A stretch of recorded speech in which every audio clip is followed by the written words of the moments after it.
Évangile de Matthieu, nous prendrons nos Bibles. Matthieu, nous lirons Matthieu chapitre 16. Matthieu chapitre 16, nous lirons 4 versets 21, 22, 23. Nous lirons 3 versets, Matthieu chapitre 16, verset 21. Nous lisons à haute voix la parole de Dieu. Matthieu chapitre 16, verset 21 jusqu'au verset 23.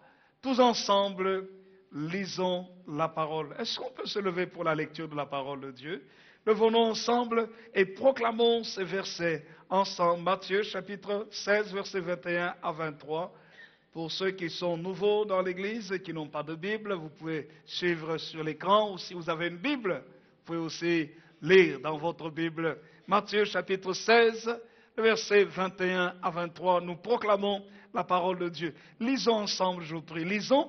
Dès lors, Jésus commença à faire connaître à ses disciples qu'il fallait qu'il aille à Jérusalem, qu'il souffre beaucoup de la part des anciens, des principaux sacrificateurs et des scribes, qu'il soit mis à mort et qu'il ressuscite le 3e jour.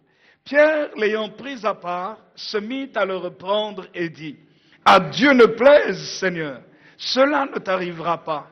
Mais Jésus, se retournant, dit à Pierre: arrière de moi, Satan, tu mets en scandale, car tes pensées ne sont pas les pensées de Dieu, mais celles des hommes. Amen. Amen. Je vous prie de bien vouloir vous asseoir. Nous bénissons notre Seigneur et notre Dieu parce que sa parole est la vérité. Et dans la parole de Dieu, nous trouvons tout ce qui est nécessaire pour notre vie, pour le bonheur dans notre vie. Il y a 2 semaines, nous avons intitulé notre message « Le Saint-Esprit contre le royaume des ténèbres ». Et nous avons parlé de ce que la Bible nous dit concernant l'œuvre du diable. Parce qu'il est très important que chaque chrétien réalise que le mal existe et que l'auteur du mal est personnifié dans le diable. Le diable n'est pas juste un concept. Le diable est une personne. C'est une réalité qu'aucun homme, aucun véritable chrétien ne doit ignorer. Voilà pourquoi nous voulons continuer notre enseignement sur le Saint-Esprit contre le royaume des ténèbres. Et en sous-titre de notre message, nous intitulons donc notre message ce jour, le Saint-Esprit contre le royaume des ténèbres, : vaincre les mensonges de Satan. Vaincre le mensonge de Satan. Un des premiers mensonges du diable, c'est de faire croire, frères et sœurs, qu'il n'existe pas. Et quand vous circulez ici dans le pays dans lequel nous sommes, vous allez rencontrer beaucoup de gens qui vont vous dire: oui, Dieu et le diable n'existent pas. Vous allez rencontrer des gens qui vont vous dire aussi: oui, le diable c'est le folklore. C'est ce personnage avec une petite barbichette, avec une tête de bouc, et des cornes, et une queue fourchue. C'est ça que vous allez rencontrer. Alors on va s'amuser avec le diable, on va même déguiser les enfants en petits diables. Et certains vont effectivement même quand c'est la fête d'Halloween et tout cela, ils vont se déguiser en diable, ils vont faire, entre guillemets, des grimaces comme le diable, faire peur comme le diable, ainsi de suite, et ils disent que c'est un amusement. La meilleure façon pour qu'une personne puisse vous dérober, c'est de tourner les choses à la dérision. Quand vous prenez les choses à la dérision, ça veut dire que vous ne le prenez pas au sérieux. La meilleure façon d'un pickpocket de vous voler, c'est peut-être même de vous faire croire, en rigolant comme ça, mais en vous faire croire que c'est un pickpocket. Mais en rigolant. Parce que s'il rigole, vous n'allez pas croire en lui. S'il s'amuse avec ça, si quelqu'un vient vous dire qu'il est un grand voleur, il est en train de rigoler, et qu'il est en réalité, mais il rigole, vous n'allez jamais le prendre au sérieux. Vous allez même lui faire confiance et vous allez lui dire qu'il est amusant. Et puis, mais pour lui, peut-être, il vous amuse, mais lui ne s'amuse pas, parce qu'il a une mission derrière. De la même manière, Satan, le diable, est une réalité. Certains disent que le diable n'existe pas parce qu'ils ne l'ont jamais rencontré. Vous n'avez pas besoin de rencontrer quelqu'un ou quelque chose pour savoir que cette chose-là existe. La plupart d'entre nous, je ne sais pas qui a déjà été en Alaska ici. Personne d'entre nous n'a été en Alaska. Peut-être vous avez vu l'Alaska à la télévision. Et vous croyez que l'Alaska existe, même si vous n'avez jamais été là-bas. Aucun d'entre nous, nous n'avons été sur la Lune. Mais pourtant, oui, vous voyez la Lune. Mais bon, allons plus loin maintenant. Aucun d'entre nous n'avons été sur Mars. Aucun d'entre nous n'avons été dans l'espace. Aucun d'entre nous n'avons marché sur la Lune. Mais pourtant, nous croyons à ces premiers astronautes qui ont marché sur la Lune, Armstrong et les autres. Nous croyons à cela. Nous croyons parce que nous avons vu un jour un film où les hommes sont revenus de leur mission sur la Lune, et puis on voit qu'ils étaient en train de marcher en rebondissant, et l'on voyait le drapeau américain. Vous savez que certaines personnes pensent que c'est un trucage d'Hollywood. Mais nous croyons simplement que les hommes ont marché sur la Lune. Alléluia. D'autres pensent que c'est un trucage parce que le drapeau était presque droit. Enfin, je me rappelle, je ne sais plus. Mais tout est-il que d'autres pensent que c'est un trucage cinématographique. Mais cependant, nous croyons que les hommes ont marché sur la Lune. Nous n'avons jamais été sur la Lune. Vous voyez? C'est pour dire que vous n'avez pas besoin nécessairement de voir et de toucher quelque chose pour croire que cette chose-là existe. Surtout si plusieurs vous en parlent. Et en tant que chrétiens, nous allons beaucoup plus loin que ce que les hommes peuvent nous dire, ce que la Bible peut nous dire. Le Seigneur Jésus était quelqu'un rempli de l'Esprit de Dieu. Et aujourd'hui, nous n'avons plus Jésus physiquement au milieu de nous. Mais il nous a donné son Saint-Esprit. Il a dit, lorsque le Saint-Esprit viendra, il vous conduira dans toute la vérité. Et la Bible nous montre que cette Bible que nous avons a été inspirée par le Saint-Esprit. Les Saintes Écritures nous disent que c'est poussé par l'Esprit que des hommes saints ont parlé de la part de Dieu. Donc les hommes ont été inspirés pour pouvoir annoncer la parole de Dieu. Et c'est cette Bible qu'aujourd'hui nous avons parce que le Saint-Esprit a mis cela dans le cœur des hommes. Le Saint-Esprit leur a révélé des choses concernant la vie de tous les jours, mais concernant aussi le monde spirituel, le monde immatériel, le monde de l'esprit. Le monde de l'esprit est une réalité, bien plus que ce qu'on peut imaginer. Et la Bible nous décrit le monde spirituel, le monde de l'esprit, le monde immatériel. Et vous allez constater que dans la parole de Dieu, à plusieurs reprises, la Bible nous parle dans l'Ancien Testament comme dans le Nouveau Testament, la Bible nous parle de Satan. Que c'est une réalité. Si la Bible nous parle de cela, ce n'est pas une image. Ce n'est pas une image du mal. Et la Bible ne nous parle pas de Satan dans le sens d'une image, mais nous voyons clairement dans le sens d'une personne, une personnalité. Une personnalité qui a un commencement, une personnalité qui n'a pas les pleins pouvoirs, une personnalité qui a été créée, une personnalité qui était très belle. Je veux vous montrer quelques passages. Dans Ézéchiel, dans l'Ancien Testament, Ézéchiel chapitre 28. Ézéchiel chapitre 28, voici ce qu'il est écrit dans la parole de Dieu.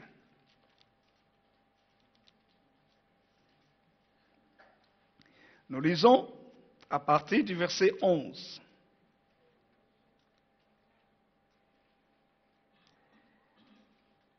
Ézéchiel chapitre 28, verset 11 et les suivants.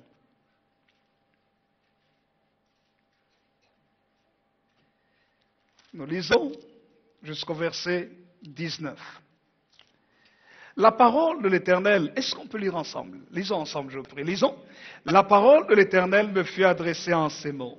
Fils de l'homme, prononce une complainte sur le roi de Tyr. Tu lui diras, ainsi parle le Seigneur l'Éternel. Tu mettais le sceau à la perfection. Tu étais plein de sagesse, parfait en beauté. Tu étais en Éden, le jardin de Dieu. Tu étais couvert de toute espèce de pierres précieuses, de sardoine, de topaze, de diamant, de chrysolite, d'onyx, de jaspe, de saphir, d'escarboucle, d'émeraude et d'or. Tes tambourins et tes flûtes étaient à ton service, à haute voix ensemble, préparés pour le jour où tu fus créé. Verset 14, à haute voix, tous ensemble. Tu étais un chérubin protecteur aux ailes déployées. Je t'avais placé et tu étais sur la sainte montagne de Dieu. Tu marchais au milieu des pierres étincelantes.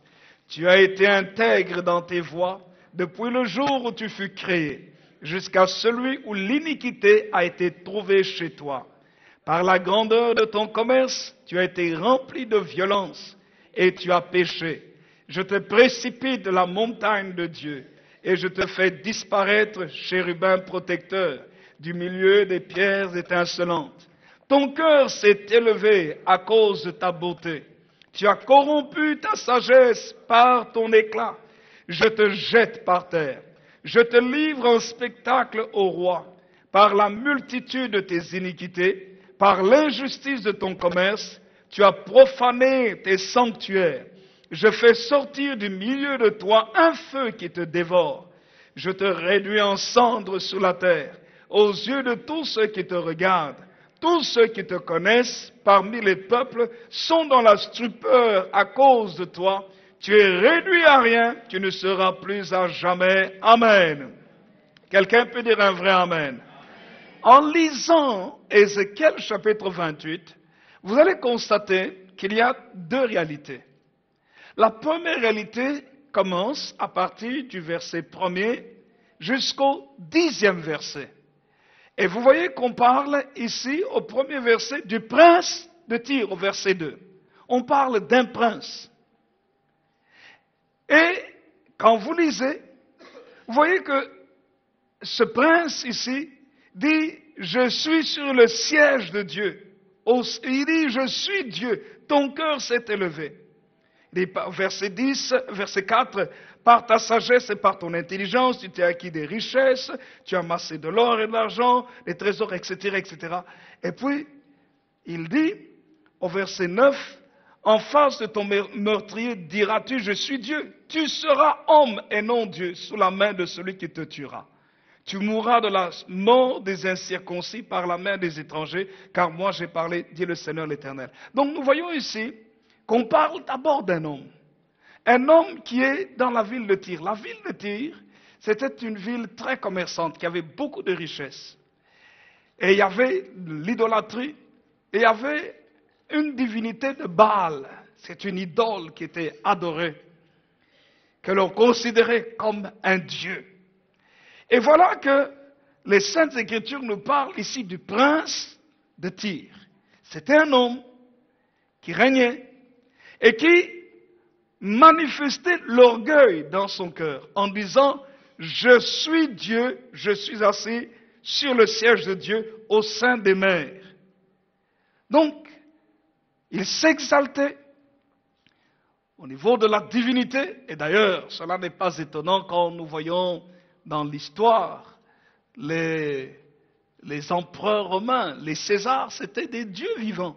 Du moins, ils se considéraient comme des dieux vivants qui avaient le droit de vie et de mort sur les hommes. Rappelez-vous, par exemple, quand on voyait les films des gladiateurs, quand on voyait dans le Colisée à Rome, comment est-ce qu'il y avait les gladiateurs qui étaient là et il suffisait que l'empereur baisse le pouce pour dire que cette personne doit être mise à mort ou lève le pouce pour que la personne soit graciée et ne meure pas. Donc, c'est considéré comme des dieux. Et quand vous voyez, plutôt encore en Égypte, les pharaons, c'était aussi des dieux vivants. Du moins, ils se considéraient comme tels. Cela n'a pas changé. Aujourd'hui, il y a des gens qui se considèrent comme des dieux. Ce n'est pas quelque chose de nouveau. Mais au-dessus de ces hommes, vous allez voir quel est l'esprit qui les anime. Et c'est là que, vous voyez, dans Ézéchiel 28 ici, on nous parle d'abord d'un homme, et ensuite on nous parle du roi de Tyr. Il y a une différence entre un prince et un roi. Qui est le plus important entre le prince et le roi? Je vous pose la question. Qui est le plus important? Répondez-moi. C'est le roi. C'est le roi qui domine sur le prince. Et maintenant on parle d'un roi, le roi de Tyr. Le roi de Tyr. Et c'est Dieu qui parle à Ézéchiel, qui dit, fils de l'homme, Ézéchiel prononce une complainte sur le roi de Tyr. Et là, quand vous lisez le texte que nous venons de lire, vous réalisez que celui dont on parle n'est pas un homme, mais il fait partie du rang des anges. C'est un être spirituel. C'est pour ça qu'il est écrit, tu mettais le sceau à la perfection, Ézéchiel chapitre 28, verset 12. Et les fils de l'homme prononcent une complainte sur le roi de Tyr. Tu lui diras ainsi, parle le Seigneur l'Éternel, tu mettais le sceau à la perfection, tu étais plein de sagesse, parfait en beauté. Verset 13. Tu étais en Éden, le jardin de Dieu. Rien que là, vous réalisez que celui dont on parle, et à qui on parle ici, c'est une personne qui n'a pas connu la mort depuis le jardin d'Éden, depuis la création de l'homme. Ézéchiel n'était pas un prophète de l'Éden, c'était un prophète de ce qu'on appelle les prophètes de l'exil. La parole de Dieu nous montre, l'histoire nous montre qu'en 536-38, Nebuchadnezzar, roi de Babylone, a envahi Jérusalem. Nous voyons comment est-ce que le peuple d'Israël a été emmené en déportation. Et Ézéchiel faisait partie de ces personnes qui ont été déportées à Babylone. C'est pourquoi quand vous lisez Ézéchiel chapitre 1er, vous voyez qu'il faisait partie des prisonniers. C'était un prisonnier de guerre. Donc nous voyons que la création a été faite bien longtemps avant. Des siècles. Bien longtemps avant lui. Et même millénaires. Et cependant, quand Ézéchiel parle de la part de Dieu, il parle de quelqu'un qui était en Éden, le jardin de Dieu, qui était donc à la création de l'être humain. Il parle de lui en disant, tu étais plein de sagesse, parfait en beauté. Verset 13, tu étais en Éden, le jardin de Dieu, tu étais couvert de toute espèce de pierres précieuses, de sardone, de topaz, de diamant, de chrysolite, d'onyx, de jaspe, de saphir, d'escarboucle, d'émeraude et d'or. Tes tambourins et tes flûtes étaient à ton service, préparés le jour où tu fus créé. Dans ces deux versets, qu'est-ce que nous voyons? Nous voyons par là d'abord qu'on parle d'une personne qui recherchait la perfection. Que tout ce qu'elle veut faire ces choses parfaitement, sans défaut. Donc, c'est une personne perfectionniste. Deuxièmement, le verset 12 toujours nous dit, tu étais plein de sagesse, parfait en beauté. Deux choses que l'on voit. Nous voyons ici plein de sagesse, c'est-à-dire d'une intelligence incroyable. La sagesse, c'est la capacité d'utiliser l'intelligence dans les situations de la vie pour trouver la réponse qu'il faut à un problème et l'appliquer. Nous voyons que cette personne était pleine de sagesse. Donc une dimension de solution extraordinaire, de comportement convenable. Troisièmement, il est écrit, tu étais parfait en beauté. Ça veut dire sans défaut. Un visage extraordinaire, un corps parfait. C'est pourquoi il est écrit parfait en beauté. Troisième caractéristique.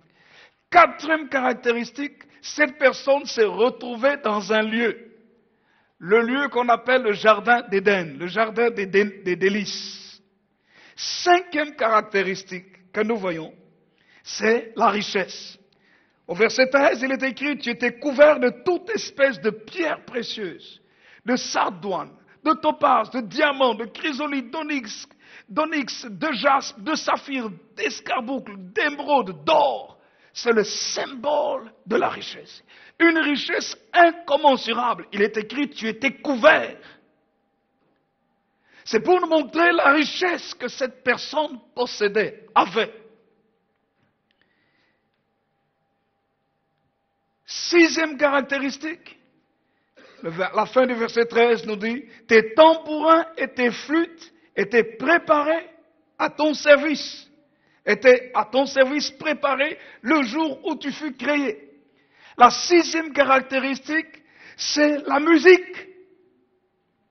Cette personne avait à son service des instruments de musique qui étaient préparés et qui étaient à son service. En d'autres termes, il dirigeait le département de musique. C'est pour ça que le département de musique doit faire attention. Il dirigeait le département de musique. Septième caractéristique, il est écrit « Préparé pour le jour où tu fus créé ». Nous voyons par là que cette personne dont on parle a été créée. Qui est le créateur? Dieu lui-même. Parce que c'est Dieu qui a créé toutes choses. Alors c'est très compliqué de dire pourquoi est-ce que Dieu a créé quelqu'un qui plus tard va faire du mal. Ça c'est un autre débat. Mais nous voyons que cette personne, dans la septième caractéristique, c'est une personne qui a été créée. Ça veut dire qu'il y a un commencement qui n'a pas toujours été, qui a eu un commencement. Et la définition de tout ce qui précède, ou du moins la description de tout ce que nous venons de dire, des 6 autres caractéristiques, montre que cette personne a été créée pour le bien. Cette personne a été créée pour ce qui est beau. Cette personne a été créée pour la richesse, pour la louange, la musique, la sagesse, l'intelligence, la perfection. Et vous allez constater, 8e caractéristique. Cette personne avait été créée pour Dieu. Verset 14. Parce que, vous voyez, tout cela est à l'imparfait. Tu étais, tu m'étais, tu étais couvert, tu étais plein de sagesse, tu étais. C'est le passé. Et le verset 14 nous dit, tu étais un chérubin protecteur aux ailes déployées. Nous voyons ici que cette personne dont on parle ici faisait partie de la classe la plus haute des anges, les chérubins. Chérubins protecteurs. Dans les anges, il y a plusieurs classes. Il y a les archanges, les chérubins, il y a les anges messagers, ainsi de suite. Et on dit qu'il était un chérubin protecteur. Sont ceux qui sont proches même de Dieu. dont le but est de couvrir la gloire de Dieu. C'est pourquoi il est écrit aux ailes déployées. C'est ça la 8e caractéristique. On voit l'endroit où cette personne était. Il est écrit au verset 14, je t'avais placé et tu étais sur la sainte montagne de Dieu. Tu marchais au milieu des pierres étincelantes. Donc c'était un lieu où l'éclat était extraordinaire. Et il était là. Nous voyons encore une autre caractéristique. Donc, 9e caractéristique, nous disons donc qu'elle était, où ça? Dans la présence même de Dieu. La 10e caractéristique, je m'arrête juste par cette 10e caractéristique. Verset 15 nous dit, tu as été intègre dans tes voies, depuis le jour où tu fus créé, jusqu'à, verset 15, mets-moi le verset 15, jusqu'à celui où l'iniquité a été trouvée chez toi. Vous voyez? Tu as été intègre, tu as été intègre dans tes voies depuis le jour où tu fus créé jusqu'à celui où l'iniquité a été trouvée chez toi. L'iniquité ou encore l'injustice, ou encore le péché, ou encore le mal, ou encore tu as quitté la voie de la justice et tu es entré dans la condamnation. Et la parole de Dieu nous montre comment ce qu'il avait de bon a été corrompu. Verset 16, par ta grandeur, par la grandeur de ton commerce, tu as été rempli de violence et tu as péché. Je te précipite de la montagne de Dieu. Je te fais disparaître, chérubin protecteur, du milieu des pierres étincelantes. Ton cœur s'est élevé à cause de ta beauté. Tu as corrompu ta sagesse par ton éclat. Je te jette par terre. Je te livre en spectacle au roi. Par la multitude de tes iniquités, par l'injustice de ton commerce, tu as profané tes sanctuaires. Je fais sortir du milieu de toi un feu qui te dévore. Je te réduis en cendres sur la terre aux yeux de tous ceux qui te regardent. Voyez, frères et sœurs. Et là, la plupart des commentateurs de la Bible reconnaissent que ce dont on parle ici, on parle de Satan. De Satan, de ce qu'il était quand il a été créé. Et comment est-ce qu'il est devenu Satan? Il est devenu l'adversaire de Dieu. Il est devenu l'accusateur des frères. Il a été chassé du ciel. Et il le sait. Il est très important que chaque enfant de Dieu soit conscient de cela. Que le diable est bel et bien une réalité. Et que c'est très important de savoir comment se comporter face à cette réalité. Quand vous avez un voleur, j'ai parlé au début du pickpocket. Quand vous avez un pickpocket devant vous, vous devez savoir comment vous comporter devant le pickpocket. Si vous avez un expert en vol devant vous, vous devez savoir comment vous comporter devant cet expert en vol. Si vous ne le considérez pas, vous ne considérez pas son expertise, il va vous voler. Il va vous dépouiller. Si vous vous moquez de lui en disant, ben non, tout ce que tu dis, tu blagues, il va continuer à rigoler avec vous jusqu'à ce qu'il vous dépouille entièrement. Parce que pour vous, vous le prenez à la rigolade. Mais si vous lui montrez que vous savez qui il est, là, il va faire très attention à ce qu'il va faire. Parce qu'il sait que vous le tenez à l'œil, que vous n'allez pas vous laisser faire. Et c'est ce que la Bible, justement, nous apprend à faire. À reconnaître que le diable est une réalité. Et que nous ne devons pas nous laisser avoir par lui. Ni d'une manière, ni d'une autre. Écoutez-moi bien. Écoutez-moi bien. Suivez-moi bien. Si Satan était... Je vais revenir sur les différentes caractéristiques. Si Satan mettait un sceau à la perfection, J'aimerais vous dire que il était ange, chassé, il est venu sur la terre maintenant et il agit. La Bible nous parle et nous dit qu'il agit sur la terre. Ça veut dire que ce qu'il va essayer de faire sur la terre dans le sens du mal, il va le faire très bien aussi. C'est pour ça qu'il y a des experts en vol. Il y a des experts en escroquerie. Il y a des experts en mensonges. Il y a des experts dans le péché. Il y a des experts dans le mal. Il y a des gens qui vous font le mal à la perfection.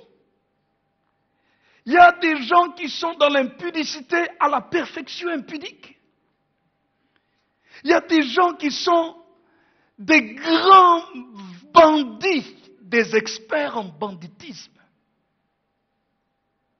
Des experts parfaits dans le mal. Satan le diable met un sceau à la perfection. Écoutez-moi bien. Cela veut dire par là que si toi tu es chrétien et que tu veux faire bien les choses pour Dieu, Satan va te combattre. C'est la raison pour laquelle j'ai réalisé que dans les églises, vous savez que les gens ne font pas bien les choses. Les chrétiens dans les églises ne mettent pas le sceau à la perfection dans les choses qu'ils font. C'est toujours un peu du vaille-que-vaille, un peu de médiocrité, un peu de laisser aller. Et il semble comme si, quand ils quittent la dimension de la communion avec Dieu et qu'ils entrent dans les choses de la vie de tous les jours, c'est comme si là, ils mettent tous leurs efforts. Vous allez trouver quelqu'un qui, pour gagner de l'argent, même face à un patron qui est un escroc, un roublard, un exploiteur, ou un exploiteur. Vous allez le voir, il va travailler de toutes ses forces. Et il sait que son patron l'exploite. Et le patron lui dit, tu dois faire ça très bien. Il va le faire pour gagner un peu de sous. Mais pour les choses de Dieu, vous ne le voyez pas avec autant d'exigence dans sa vie. Alléluia. C'est la réalité. Regardez un peu, comme notre bien-aimé vient de dire, prêche. Est-ce que vous savez que les groupes païens, les groupes de musique païens, les groupes de chant, des gens qui ne prient pas, est-ce que vous croyez qu'ils s'amusent quand ils font leurs répétitions? Ils ne s'amusent pas. Ils ne blaguent pas. Vous savez quoi? Ils mettent le sceau à la perfection. Là, il y a 2 semaines, je vous ai parlé de, comment elle s'appelle? Celle qui a chanté à l'investiture d'Obama. Beyoncé. Vous avez vu, moi, ce sont mes enfants qui m'ont montré ça après. Ils disent, papa, ou je ne sais plus qui, regarde. Et j'ai regardé. Vous savez, j'ai vu, je ne sais pas combien de personnes, pour une chanson peut-être de 3 ou 4 minutes ou 5 minutes, je ne sais plus combien, mais je vous assure que dans les mouvements, il y avait la perfection. Je vous assure que dans l'expression même du chant, ce n'était pas de la rigolade. C'était un professionnalisme à un très haut niveau. Dans les danses, dans les chorégraphies, pourtant il y avait beaucoup de monde, mais c'était la perfection. Il fallait qu'ils donnent le meilleur. Mais écoutez-moi, dans ce qu'ils étaient en train de faire, il y avait des symboles sataniques. Les vêtements et les costumes qui étaient mis, c'était en l'honneur de Dieu Baphomet. Le crâne, c'est une idolâtrie, un symbole. Le crâne avec donc le squelette de vache, ou si vous voulez, avec des cornes qui représentent le diable. Pendant qu'ils étaient en train de faire leur chorégraphie, il y avait des signes d'adoration de Satan. Pour ceux qui connaissent, ils vont dire non, ça, ce sont des choses qui sont vouées à Satan. Les costumes étaient tout noirs. Il y avait le feu, il y avait des cercles magiques qui étaient là. Les gens qui ne connaissent pas ça vont voir une belle chorégraphie, mais ils ne savent pas, ne connaissent pas tout le langage caché derrière. Et vous savez ce qu'elle a fait? Et les gens ne savent pas que beaucoup de chanteurs qui ne prient pas, qui sont associés à Satan, envoûtent la foule. Elle était en train de dire des choses, et la foule était en train de répéter. Et la façon dont la foule était en train de parler, c'est comme si, au travers d'elle, Satan recevait l'adoration. Et c'est comme ça qu'aujourd'hui, beaucoup de chanteurs, vous les voyez, ils sont idolâtrés, des foules et des foules sont en train de les vénérer pratiquement et ne savent pas que ces chanteurs ont fait des alliances, des pactes avec Satan. Et qu'au travers d'eux, au travers de ces chanteurs, les chanteurs là ne sont que des canaux pour que la foule adore le diable. Je vous ai montré ce signe là, n'est-ce pas? Combien de gens dans les concerts font ce signe? Et les gens croient que quand ils font ce signe-là, non, c'est pour s'amuser, c'est pour dire entre guillemets, nous avons la victoire. C'est pas le V de la victoire. Ça symbolise les cordes de Satan. Et beaucoup de gens ne le savent pas. Et quand ils voient d'autres faire les signes dans les concerts, oh, s'ils le font, ils le font, ils le font. Écoutez, si tu vois un voleur en train de courir, et il est en train de courir, la police derrière, tu n'entends pas les sirènes de la police. Mais le voleur est en train de courir, il te sourit, et il court, il est en train de fuir. Et toi, parce qu'il te sourit, tu te mets aussi à courir avec lui. Que va dire la police? C'est que tous les deux, vous êtes des voleurs.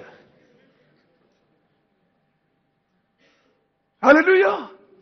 Et il y a des gens qui sont associés à Satan sans même le savoir. Frères et sœurs, ce sont des réalités. N'oubliez pas ce que nous avons dit au départ. C'est que le voleur va te voler quand tu ignores que c'est un voleur. Quand tu te moques de sa personne et tu ne considères pas le sérieux de ce qu'il fait. Satan, j'aimerais vous dire que c'est un perfectionniste. Il ne fait rien. Il n'aime pas l'imperfection. Chaque fois qu'un de ses agents, que ce soit des hommes qui sont dans un haut degré de satanisme, ou ces démons, ce sont ces travailleurs, quand ils ratent une mission, ils ont des sérieuses punitions. Je vous dis ça parce que simplement, il y a des gens qui ont rendu témoignage comment ils étaient en train de travailler pour le diable. Un jour, un frère nous a raconté comment il était dans la franc-maçonnerie jusqu'au 33e degré. Et il nous a raconté comment, au début, quand vous entrez là-dedans, vous ne savez pas, vous croyez que c'est juste une association. Je dis ça parce que c'est lui qui a témoigné, c'est pas moi qui le dis, c'est lui qui a témoigné. Il dit, vous croyez que c'est une association et vous ne savez pas. Au fur et à mesure, on vous fait passer par des rites. Et quand vous gravissez les échelons, vous découvrez que vous devez vraiment adorer le diable. Mais au début, les gens ne savent pas. Ils croient que c'est une association, c'est un club d'entraide et autres. Mais au plus vous allez loin dans les degrés, et bien sûr, au plus, on est très exigeant vis-à-vis de vous. Vous devez absolument le secret. Les francs-maçons ont des codes de communication que les autres francs-maçons connaissent. Quand ils se saluent, ils savent détecter qui est franc-maçon et qui ne l'est pas. Ils ont des codes. Alléluia. Frères et sœurs, et vous allez constater que certains groupements mystiques, dans tout ce qu'ils font, mais ils ne blaguent pas. Hein. Et chez les chrétiens, on est léger.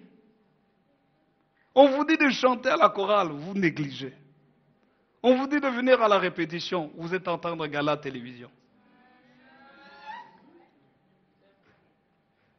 On vous dit de venir à la réunion des sœurs, vous négligez. On vous dit de venir à la réunion des hommes, vous êtes en train de vous promener sur la rue Saint-Lambert. On vous dit de venir à la jeunesse, vous êtes sur Internet en train de regarder n'importe quoi. Il ne faut pas s'étonner que les choses mauvaises progressent vite. Pourquoi est-ce que le mal progresse vite? Mais parce que ceux qui sont censés faire le bien dorment, sont négligents. Vous ne devez jamais accepter l'imperfection. Vous savez pourquoi? Le Seigneur Jésus lui-même a dit, soyez donc parfaits comme votre Père Céleste est parfait. Écoutez-moi bien. La perfection qui se produit dans le monde, c'est Satan qui se rappelle du ciel là où il était. Ce n'est pas la vraie perfection. Il y a toujours de l'imperfection dedans. Mais le Seigneur Jésus a dit, soyez donc parfaits. Donc la nature d'un vrai chrétien, c'est que dans tout ce qu'il fait, ça doit être excellent. Dites Amen. Dites à votre voisin, ce que tu dois faire doit être excellent. Écoutez-moi bien. Voilà pourquoi vous les étudiants, vous ne devez pas vous permettre d'étudier à moitié. Comment est-ce que tu peux te dire un étudiant chrétien et chaque année tu passes en deuxième session? Non. Cette année ici, tu dois arrêter les deuxièmes sessions. Dites Amen. Mais pour ça, il ne faut pas dire je suis chrétien, je vais prier. Tu vas prier pendant 3 heures. Ah, tu peux prier pendant 3 heures. Hein. Les anges ne vont pas venir te donner les réponses ou les questions des examens. Il y en a qui disent, je vais prier, puis je vais étudier un peu, et je vais dormir, et dans le songe, Dieu va me donner les questions. Mais même si dans le songe, Dieu te donne les questions, tant que tu n'as pas étudié, tu ne sais pas répondre aux questions. Étudie. Dites Amen. Les choses que tu dois faire, fais-les de façon parfaite. Élève ton standard de perfection. Tu es dans un ministère, la chorale, la louange, l'association des femmes, les hommes, l'intercession, le service d'ordre, n'importe, ou bien même dans ta vie personnelle. Fais tout pour élever ton niveau de perfectionnement. Dites Amen. Dans ton travail, c'est la même chose. Ça veut dire que dans tout ce que tu fais, fais-le très bien. Sois excellent. Vous savez que quand vous lisez dans la parole de Dieu, les hommes qui ont été remplis du Saint-Esprit ont été excellents dans tout ce qu'ils faisaient. C'est pourquoi ils étaient toujours les premiers. Quand Dieu dit tu seras la tête et non la queue, c'est pas parce que tu te mets tous les jours et tu pries pendant 4 heures ou 6 heures de prière et peut-être tu fais le minimum. Prie, mais dans ton temps de travail, travaille et mets la barre très haut dans ton travail. S'il y a des gens qui sont méchants, c'est pas grave. Vous savez que si même des gens sont mauvais et méchants, on ne peut pas faire la compétition à l'excellence. L'excellent finit toujours par sortir le premier. Regardez l'histoire de Joseph.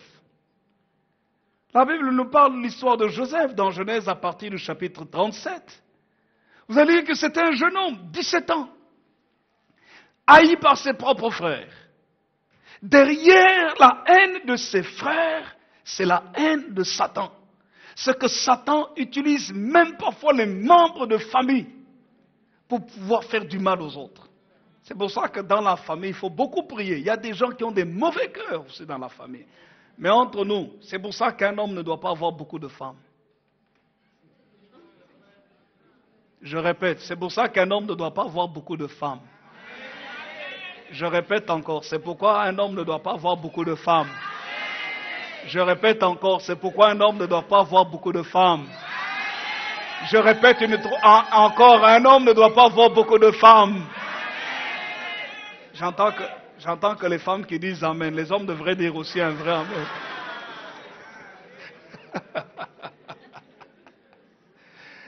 Ah! Entre nous, c'est pour ça que les femmes doivent faire ce qu'il faut pour que l'homme ne cherche pas ailleurs. Hein? Alléluia. Béni soit le nom du Seigneur. Amen. Mais vous voyez, pourquoi Joseph a eu des problèmes?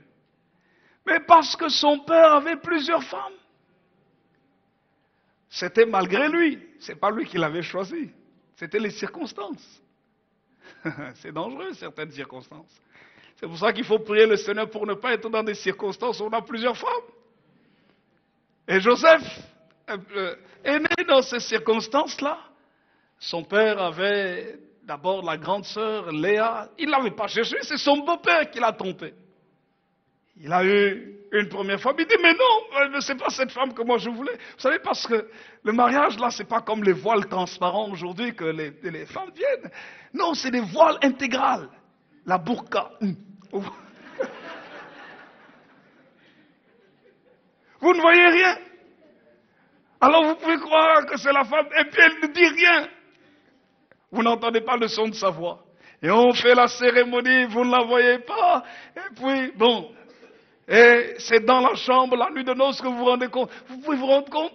Joseph croit, Jacob, son père, croit que c'est Rachel, celle qu'il a aimée. Il a aimé pendant 7 ans. Il a travaillé dur pour l'avoir. Il a payé la dot. Et puis on dit, maintenant là, voilà, tu peux avoir ta femme. Tu peux l'avoir. Écoutez-moi bien, il n'a pas connu sa femme, c'est-à-dire il n'a pas vécu des relations sexuelles, l'intimité avant le mariage. C'est pour ça que sa femme là valait cher. Aujourd'hui, les femmes ont un prix moins cher. Je suis désolé, c'est la réalité. Ont un prix moins cher parce qu'elles se donnent à X, Y, Z, et puis A, B, C, D, E, F, G. H, I, J, K, L, M, N, O, P. Et puis peut-être elle revient à Z. Non! Tous les hommes savent qu'une femme moins chère, ce n'est pas une femme à avoir. Il va te dire, non, non, tu sais, on va se marier, je t'aime et je t'aime. Faux, résiste, dis non. Comme ça, tu gardes le prix. Fais-le souffrir. Les filles, vous ne dites pas amen. Les filles, dites amen. Mais je vous dis la vérité. Quand je dis fais-le souffrir, ça veut dire par là, ne te donne pas. Sois gentil, sois agréable. Comme ça, tu es toujours sucré, mais jamais dans sa bouche. Vous savez quelque chose qui est cher et que vous n'avez pas, vous désirez toujours avoir cette chose-là. Mais quand vous l'avez, mais vous la gardez très bien, vous dites, ah, j'ai trop souffert pour t'avoir. Mais aujourd'hui, les hommes ne souffrent même pas pour avoir les femmes. Alors ils s'étonnent qu'à un moment donné, ils la jettent pour aller prendre une autre, qui elle aussi est moins chère. Non! Et puis vous voyez à ce moment-là, toutes les femmes, les cœurs blessés,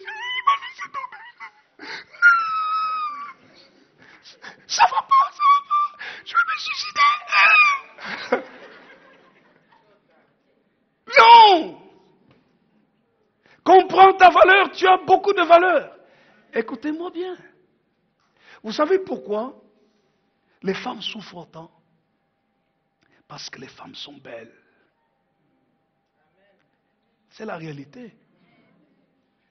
Les femmes sont très belles.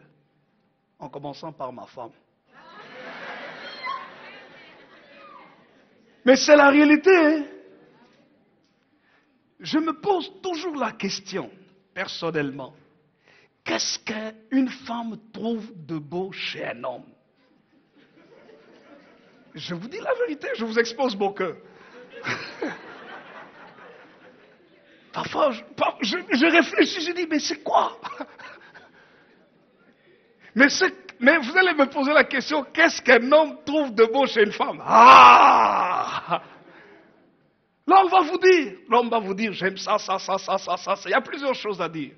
Et la femme, oh non, j'aime quand il me parle. Ah. J'aime quand il est gentil. Ah bon. Mais l'homme, c'est différent. Parce que Dieu a créé la femme comme une œuvre d'art.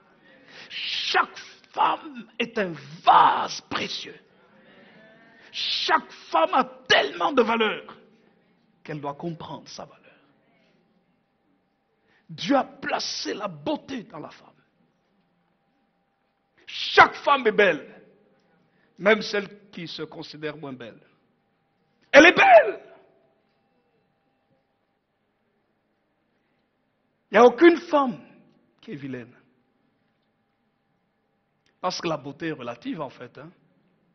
Quand vous allez dans certaines peuplades, vous allez voir des femmes qui se sont allongées la lèvre, qui ont mis un gros truc là. Elle, c'est la lèvre qui pend comme ça. Mais elle est belle. En plus, la lèvre est grosse. En plus, elle est belle.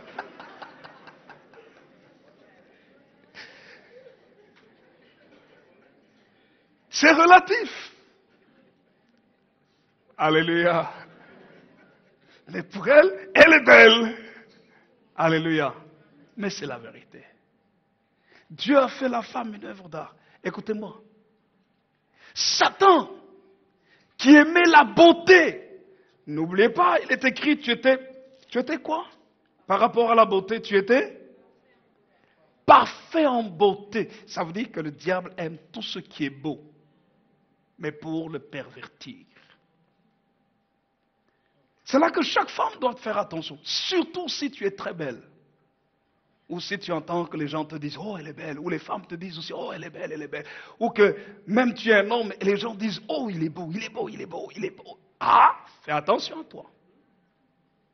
Parce que le diable cherche à utiliser ce qui est beau. Pour lui.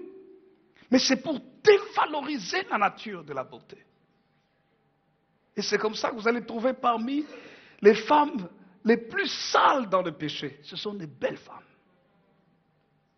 Les hommes qui font vraiment des ravages dans le péché, c'est des beaux garçons, des beaux hommes. Parce que Satan essaye, il veut récupérer la beauté et pour s'en servir. Et je peux continuer la liste.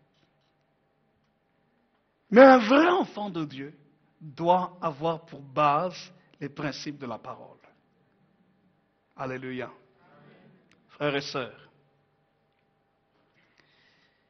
il y a beaucoup de choses, en fait, je voulais partager. Je ne suis en fait que dans mon introduction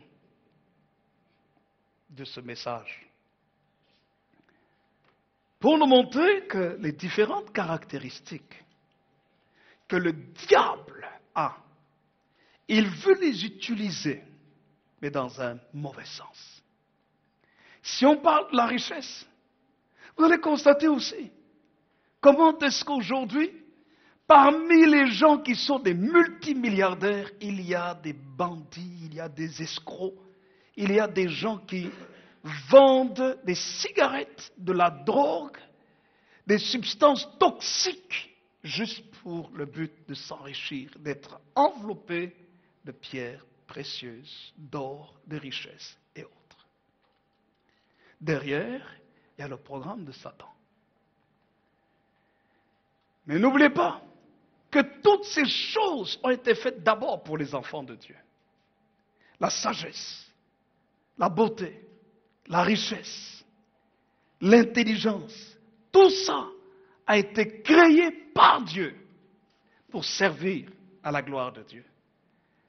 C'est la raison pour laquelle chaque enfant de Dieu, tu es beau, tu es belle, mets ta beauté au service de Dieu. Tu es sage, intelligent, mets ta sagesse et ton intelligence au service de Dieu. Tu sais faire de l'argent, mets ton argent au service de Dieu, au service des autres. Tu sais bien organiser les choses, mets ton organisation, la perfection de ce que tu as, mets-le au service de Dieu. Et tu vas voir comment Dieu va te bénir encore plus. Alléluia. Le Saint-Esprit va nous conduire à comprendre que tout ce que Dieu a fait est excellent. Tout ce que Dieu a fait est bon. Et tout ce que Satan est venu faire, c'est de pervertir. Parce qu'il a été chassé du ciel. Et je reviens dans notre passage et je vais terminer par là. Matthieu, chapitre 16 que nous avons lu. Je reviens, je continuerai la semaine prochaine par la grâce de Dieu là-dessus. Qu'est-ce que Jésus a dit à Satan? Le verset 23. Pierre parle, verset 22, et le verset 23, le Seigneur Jésus dit qu'il va aller mourir sur la croix. Et Pierre, l'ayant pris à part, Matthieu chapitre 16, verset 22, Pierre, l'ayant pris à part, se mit à le reprendre et dit, « À Dieu ne plaise, Seigneur, cela ne t'arrivera pas. » En d'autres termes, tu ne vas pas mourir sur la croix. Non. Il dit, non, non, non, non. Il le reprend, c'est-à-dire, il est en train de, quelque part, de le gronder.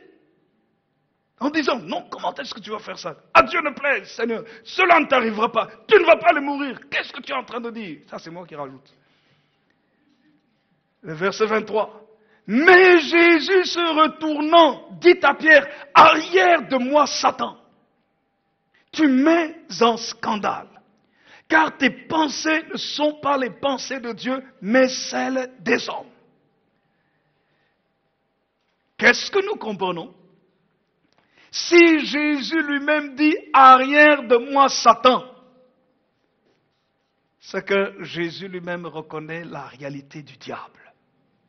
Si Jésus reconnaît la réalité du diable et que le diable peut agir au travers de quelqu'un, comme il a agi au travers de Pierre ici, c'est que nous ne pouvons pas ignorer que le diable est une réalité qui peut agir même par nos proches.